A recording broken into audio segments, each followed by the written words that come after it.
बच्चों, स्वागत है आप सभी का आज की इस न्यू वीडियो में। आज की वीडियो में हम बात करने वाले हैं वार्षिक परीक्षा कक्षा 8 हिंदी के क्वेश्चन पेपर के बारे में।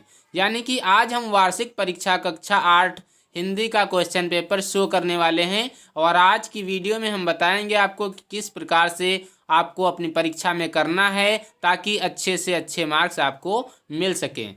और आज की वीडियो में हम ये भी बताएंगे कि आपको ये जो आपका पेपर है ये कितने घंटे का है, इसका पूर्णांक क्या है और किस प्रकार से क्वेश्चंस को करना है, कौन सा क्वेश्चन करना है, कौन सा आपको छोड़ देना है। तो आपको वीडियो में अंत तक बने रहना है, वीडियो को पूरा देखना है। और अगर आपको वीडियो क्लियर नहीं दिख रही है तो आप अपने वीडियो की क्वालिटी को बढ़ा लें ताकि आपको वीडियो अच्छे से दिखाई दे। तो चलिए बढ़ते हैं अपने वीडियो की तरफ। तो यहाँ पे लिखा है अनुक्रमांक। यहाँ पर आपको अपना अनुक्रमांक यानी कि अपना रोल नंबर डाल देना है। आपका जो भी रोल नंबर होगा वो आपको यहाँ पर डालना है। इसके बाद आपको अपना नाम डाल देना है। आपका जो भी नाम है वो यहाँ पर आपको फिल करने हैं। इसके बाद इसके लिए समय दिया गया है 2 घंटे, यानी कि 2 घंटे के अंदर ही इस पेपर को आपको करना है। और पूर्णांक यहाँ पर देख रहे हैं, पूर्णांक इसका 100 है, यानी कि आपको यहाँ से 100 नंबर इस पेपर से आपको मिलने वाले हैं। तो इसका पहला जो प्रश्न है, सप्रसंग व्याख्या कीजिए। सप्रसंग का मतलब ये होता है कि इसमें संदर्भ और प्रसंग और इसके बाद इसकी व्याख्या करनी होती है। संदर्भ में आपको लिखना होता है कि आपके इस पाठ को किसने लिखा है, यानी कि इसके लेखक कौन है और इस पाठ का नाम क्या है, ये आपको संदर्भ में लिखना होता है। और जो प्रसंग आपका होता है उसमें आपको इसके बारे में लिखना होता है कि इसमें मेन टॉपिक क्या है, इसमें कहा क्या गया है। तो का वाला है कि उसे खुद गर्म और सर्द होने से क्या मतलब, सत्य की सदा जीत होती है, यह वीरता का एक चिन्ह है। विजय वही होती है जहाँ पवित्रता और प्रेम है। दुनिया धर्म और आध्यात्मिक नियमों में पर खड़ी है, यानी कि जो दुनिया है वो आध्यात्मिक नियमों पर खड़ी है। ये आपका गद्यांश है, ये आपको करना है। या तो यहाँ पर दिख रहा है अथवा, या तो ये अथवा में दिया गया है, इसको आपको करना है। यानी कि इन दो में से किसी एक को आपको करना है, दोनों को नहीं करना है। तो इसको भी आपको पढ़ लेंगे और उसके बाद इसका भी वैसे ही करना है, संदर्भ प्रसंग और व्याख्या लिखना है। और दूसरा प्रश्न इसका है कि ससंदर्भ व्याख्या कीजिए। यहाँ पर ये लाइनें दिख रही होंगी, ये पंक्तियाँ दिख रही हैं, इनको आपको संदर्भ प्रसंग, इनकी संदर्भ प्रसंग और व्याख्या लिखनी है। ये पद्यांश से हैं, यानी कि कविताओं से ये लाइनें आपकी आई हुई हैं। और ये भी अथवा में दिया गया है, या तो आप पहला करें या दूसरा कर सकते हैं। तो पहला है, तो विनती है यही, कभी मत उस दुनिया को खोना, पेड़ों को मत कटने देना, मत चिड़ियों को रोना। ये जो लाइनें हैं ये किस पाठ से हैं, और इसमें अथवा में दिया गया है, आज जीत की रात पहरुए सावधान रहना, खुले देश के द्वार अचल दीपक समान रहना। ये पंक्तियों का आपको व्याख्या इसकी लिखनी है। इसके बाद तीसरा जो आपका प्रश्न है वो है, साई जी मकीनो किस देश के निवासी रहे और इन्होंने शांति निकेतन की क्या विशेषताएं बतलाई। हिंदी की क्या विशेषता बतलाया है, और भारत बहुत बड़ा देश है, उसका दिल भी बहुत बड़ा है, ऐसा क्यों कहा है।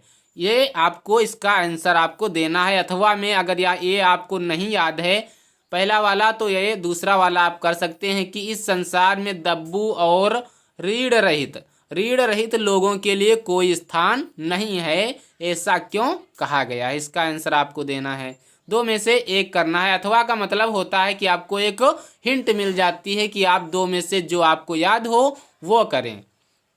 और चौथा प्रश्न है कि भीमराव अंबेडकर या विनोबा भावे के बारे में आप क्या जानते हैं, इसका उत्तर आपको बताना होता है। और 5वां प्रश्न आपका है कि स्वतंत्रता के विपरीतार्थक शब्द लिखिए, यानी कि स्वतंत्रता का आपको विलोम लिख देना है। तो स्वतंत्रता का विलोम परतंत्रता होता है, ये आपको लिखना है। इसके बाद खा है, दीप्ति से दीप्तवान बना है, इसी प्रकार वान जोड़कर शब्द बनाइए। तो ये गुड़ दिया गया है, गति दिया गया है, दो शब्द दिए गए हैं, इनमें वान जोड़ करके आपको शब्द बनाने हैं। तो जैसे गुड़ में अगर वान जोड़ देंगे तो ये हो जाएगा, क्या हो जाएगा, गुड़वान। क्या हो जाएगा, गुणवान। इस प्रकार से आपको शब्द बनाने हैं। और यहाँ पे गति दिया गया है तो गतिवान हो जाएगा। और गा वाला है कि राम लक्ष्मण तथा आत्ममर्यादा में सविग्रह समास का नाम लिखिए। यानी कि राम लक्ष्मण में कौन सा समास है इसके आपको बताना है और इसका विग्रह भी करना है। और आत्ममर्यादा में कौन सा समास है ये आपको बताना है। और घा प्रश्न है कि शरीर, लाज, प्राण तथा गुण के शुद्ध शब्द लिखिए। तो ये देख पाएंगे कि शरीर यहाँ पर ऐसे नहीं लिखा होता, इसमें ये वाला सा बना हुआ होता है, इस प्रकार से शरीर लिखा जाता है। और यहाँ पे लाज, प्राण, प्राण का प्राण होता है, गुण का गुण होता है, इस प्रकार से गुण लिखा होता है और गुण नहीं होता, ये शुद्ध शब्द होते हैं। इसके बाद अंगा नंबर प्रश्न है कि अन्याय, क्रूर, दुर्बल तथा मूर्ख के विलोम शब्द लिखिए। इनके आपको विलोम का मतलब होता है उल्टा, इनके उल्टा आपको शब्द लिखने हैं। जैसे अन्याय का न्याय, और दुर्बल का सबल, मूर्ख का बुद्धिमान। और इसके बाद क्या है, ताते कहियों के लिए खड़ी बोली के शब्द लिखिए। ताते कहियों का क्या मतलब है खड़ी बोली में, ये आपको लिखना है। इसके बाद छठा प्रश्न है कि छाती ठोंक कर आगे बढ़ना तथा रंग चढ़ना को अपने वाक्य में प्रयोग कीजिए। इसका आपको अपने वाक्य में प्रयोग कर देना है।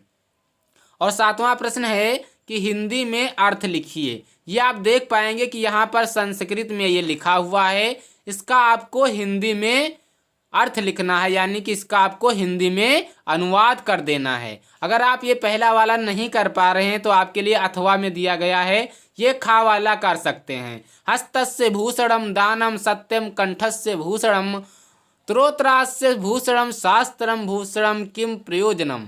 इसका आपको संस्कृत में ये दिया गया, इसका आपको हिंदी में अनुवाद कर देना है। इसके बाद 8 नंबर प्रश्न है कि रूप लिखिए। यानी कि कहा है कि मुनि षष्ठी में सभी वचनों में लिखिए। यानी कि मुनि का षष्ठी विभक्ति के सभी वचनों के रूप लिखना है आपको।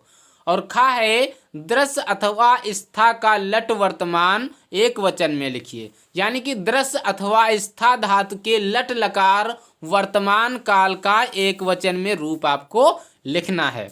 और इसके बाद खा है कि किसी एक पर निबंध लिखिए। ये आपका 9 नंबर प्रश्न है, यहाँ पे लिखा नहीं गया है, कोई बात नहीं। 9 नंबर का प्रश्न है कि किसी एक पर आपको निबंध लिखना है 120 शब्दों में। कितने शब्दों में? कम से कम 120 शब्द से ज़्यादा ही होने चाहिए, है ना। और इसके बाद यहाँ पे आपको सब्जेक्ट दी गई है कि किस पर आपको निबंध लिखना है। तो यहाँ पर बाढ़ का दृश्य, पढ़ाई से लाभ, 2 सब्जेक्ट दिए गए हैं। 2 में से किसी एक पर आपको निबंध लिखना है, अच्छे से लिखना है, आपको अच्छी सी राइटिंग बना के लिखना है ताकि आपको अच्छे नंबर मिल सकें। तो ये था कक्षा 8 हिंदी का क्वेश्चन पेपर। आशा करता हूँ आपको वीडियो बहुत पसंद आई होगी। वीडियो पसंद आई है तो वीडियो को लाइक करें, चैनल को सब्सक्राइब करें और अपने दोस्तों के साथ इस वीडियो को शेयर करें। और अगर आपको किसी अन्य सब्जेक्ट का क्वेश्चन पेपर चाहिए तो हमें कमेंट बॉक्स में कमेंट अवश्य करें, हम आपको उस सब्जेक्ट का क्वेश्चन पेपर अवश्य प्रोवाइड कराएंगे। और अगर आपको कुछ भी हमसे पूछना है तो भी आप हमें कमेंट बॉक्स में कमेंट के माध्यम से संपर्क कर सकते हैं। तो मिलते हैं अगले वीडियो में, तब तक के लिए जय हिंद, नमस्कार।